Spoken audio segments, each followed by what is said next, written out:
So this week I took a shot I've called the Road to Maz Kanata. It's a photograph of a Black Series droid. I forget the droid designation of this one. Nice little green droid.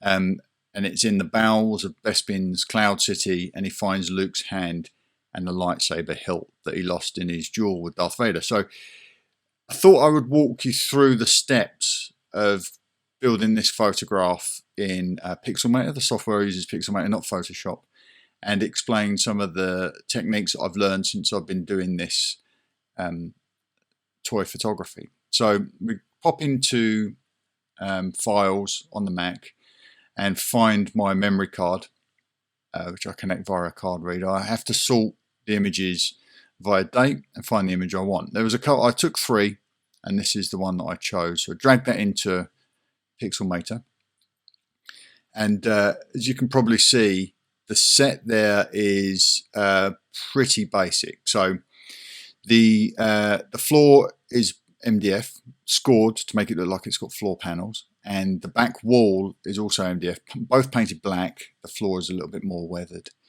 To get this to fit the palette, I need to change the size of the image within the frame so I can kind of keep the information centered, like the little character, of course, in the hand. Try and keep that centered as the focus, which means I need to do some repair in the background there. So I'll just crop this now to fit the palette that I'm working from using the crop tool. So I've got rid of all the information I don't need. And then I'll go in and I'll clone. In the background there on the right hand side, you can just kind of see where the back of the set ends. So I'm just going to clone the set over that area so that we can't see. I shoot in my garage so that you can just see the background. You can see it's not very well lit, but that's the corner of my garage. So I just clone that out to make it look like a continuation of the wall, and I use the clone stamp tool for that. The background elements here are just some props that I built. The 2 little white barrels are 4 Pepsi caps stuck together. So I've got 2 barrels in the background there, a little bucket of spare parts in there, and there's a vacuum tube as well in the background. You can see that there's some damage actually to the floor, some chipped paint. So I'm just cloning out some of the chipped paint from the floor now, because you can see the undercut underneath where I primed it with the grey. That's coming through, so I'll just clone that out now, again using the clone stamp tool, just to clear that up so these little chips of paint aren't too distracting when you're viewing the image, because I really want the joke of the image to be the focus, the fact that this droid has found and is about to collect Luke's lightsaber, the idea being that that will start the lightsaber's journey to Maz Kanata, where we once again see it in the sequel movies. So I just clone out some of these little chips of paint, and that'll make that whole floor look a little less distracting. Okay, there's that. So that vacuum tube in the background is just the nozzle off of a vacuum cleaner, but I like the way the curvature of that molded piece of plastic looks, especially when it's lit. So the idea is for me to, I'm just clearing up a couple of other distracting elements there in the foreground. The idea is for me to turn that into a computer console, which I'll do with some digital set augmentation that you're going to see in a second. That bucket of pieces, by the way, I used in a previous episode, a previous image that I took. It's the cap off of a small aerosol body spray that I've punched a couple of holes in it to the light handles, and it's become a bucket full of parts. Okay, so here we are in my assets file. So I've got a couple of panels that I've downloaded off the internet. These are pretty straightforward, and that would call huge attention to itself. So I'm going to use a few techniques now to get this to blend in. So first I drag that clip in. It's a PNG, so there's no background. And I just kind of roughly position it where I want it to be. I'm quite happy with that. So I'll zoom in on it now. Now, of course, that's no good the way it is. So what I'm going to do now is I'll create a new layer above it and select this yellow detail on that piece of art, on that little image. I'm going to assume that that's a light, and that's the effect that I want to give it. So using a couple of techniques, I will paint in on a new layer, just the white over that detail, that little hexagon. And then I'm going to duplicate that so I've got 3 layers that are identical. So I'll rename my files, try and stay organized, so I can now see the control panel is organized, and then I've got 3 layers, light 1, light 2, and light 3. And what I'm going to do is I'm going to use a technique to make these glow. So you start by finding in the effects browser, finding Gaussian blur, and I'll drag the Gaussian blur filter over the top of my first painted hexagon. This is the white painted hexagon layer, and I'll give it a 5-point blur. The second light I will give a 15-point Gaussian blur, and the third light will give it a 40-point Gaussian blur. This is how I do lightsabers as well. So you can already see that white hexagon now has a slight glow to it. I want to give it a background layer of solid black. So I'll just fill that entire background layer underneath the white hexagons with black.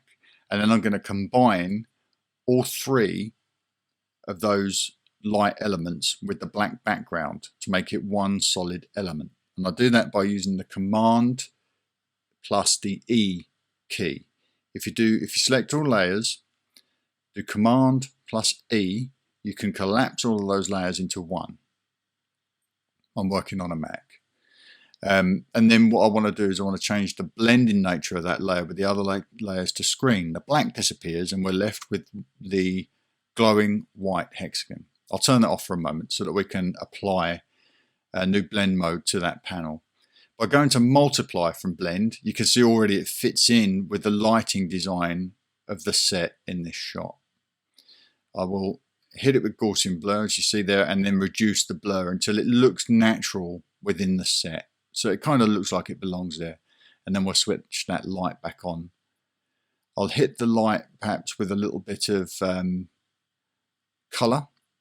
So I'll go into curves and adjust the color so that I can get kind of a yellow glow. You just move the RGB channels around until you find the pleasing color. I'm not trying to replicate anything specific, so just whatever's pleasing to the eye. And that I'm quite happy with. So we've got that out of focus panel with the multiply blend option, and that gives me that nice natural look in the background with the glowing button on it. So a nice few details added, set augmentation to this shot. Now what I want to do is I want to add some steam. This is supposed to be in the bowels of Cloud City. So I've got a few elements of smoke that I use in photographs rather than do the smoke practically for obvious reasons. So this is one that smoke caught on a black background. This will double for steam in the bowels of Cloud City. I'm quite pleased with the way this looks. So we'll just spin that around, rotate it until it's in an orientation that I think fits well with the overall composition. And we'll again change the blend mode to screen, and that makes the black background disappear. I can change my opacity until that steam looks like I want it to. It might be a little bit too sharp in focus, so I'm probably going to hit that with a little bit of Gaussian blur, maybe 15 pixels, and that just helps it. I don't want something too sharp in the foreground, taking attention away from the image on screen. After all, we want the droid and Luke's hand and his lightsaber hilt to be the focal point of this picture.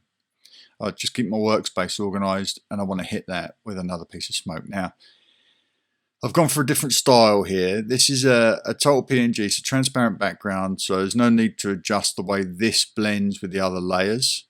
So this can remain natural, but I'm not sure this is going to work for me entirely. So I'm probably going to swap that one out.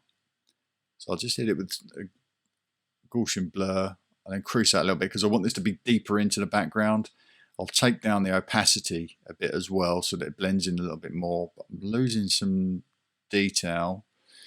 What I will do is I'll go and I'll use the smudge tool. What I found previously is the smudge tool is very good for nudging these elements into different shapes and trying to make them conform more to the shape of the set, the physical set that I've shot on. If I was shooting with physical smoke, it would act a certain way. But this is not working for me, so we'll delete that. and I'm going to copy by Command Shift and D the steam, the smoke that we've already worked with.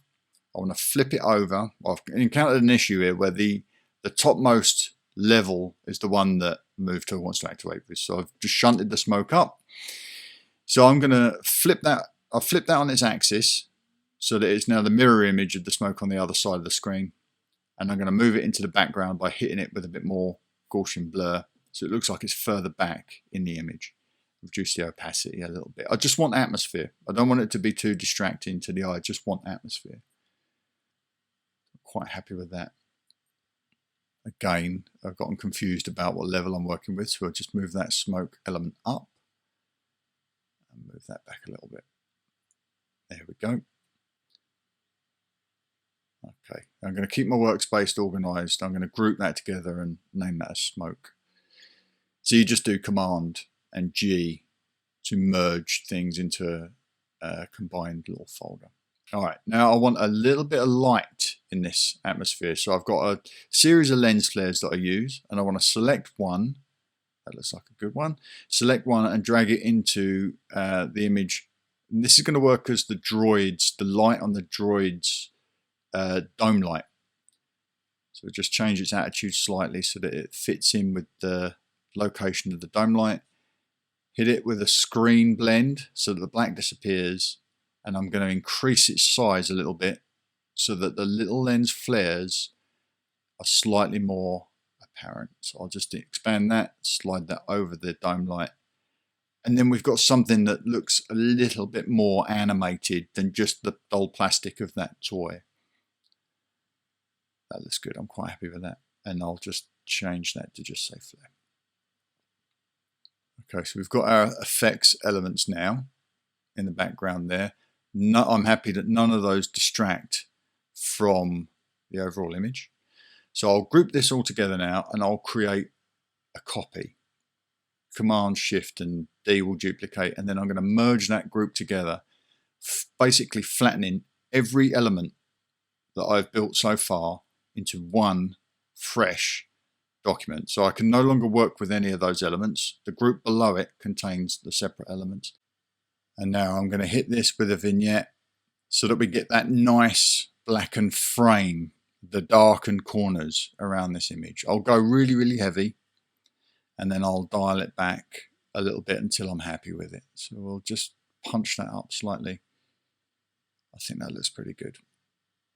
Okay, now I'm going to go back and I'll get my watermark, drag that on the top, it's the topmost layer, so I can move that into position, because ultimately, you know, you do this work, you want people to know you've done it. So there's my Star Wars Vintage Toy Collector logo, and that I'm pretty happy with. I think that's a really good image. It's my second bite at this particular cherry, because I did this earlier this week. I just wanted to cover things again so I could walk you through the stages, and that is the method used to build the Road to Maz Kanata. This might be a series. I had an idea that maybe I'd do a series of these photographs. Maybe it could involve the character of Quill from The Mandalorian. Maybe he was present on Bespin, and this lightsaber made its way to him, and then he took it when he was freed from servitude on Bespin.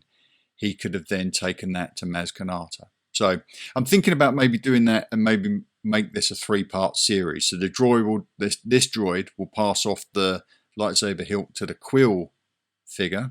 I'll have to pick up the Quill figure, and then later on I could have the Quill figure deliver that to the Maz figure. So there's a couple of opportunities there for me to play around and turn this into a trilogy of images that tells the story of how Luke's lightsaber got from Bespin, where he lost his hand, to Maz Kanata for The Force Awakens. That might be fun, and maybe I'll do a walkthrough on each of those images. But as for this image, I'm very happy with the results. I like the colors. I love my LumeCubes. I like the way I was able to control the light, especially that there's a slither of light that hits the hand and the droid using the LumeCubes barn doors, just to give me a very tight line of light that just hit those two characters and doesn't spill light onto any area of the stage, of the set, which gives that set a bit more depth because the light I've used is so focused. So yeah, LumeCubes, I love them. I think what I'll probably do is perhaps in the description I'll include links to the droid set that I got to provide with this little green R2 unit. It's the it's Red Squadron droid set that I picked up from Amazon US.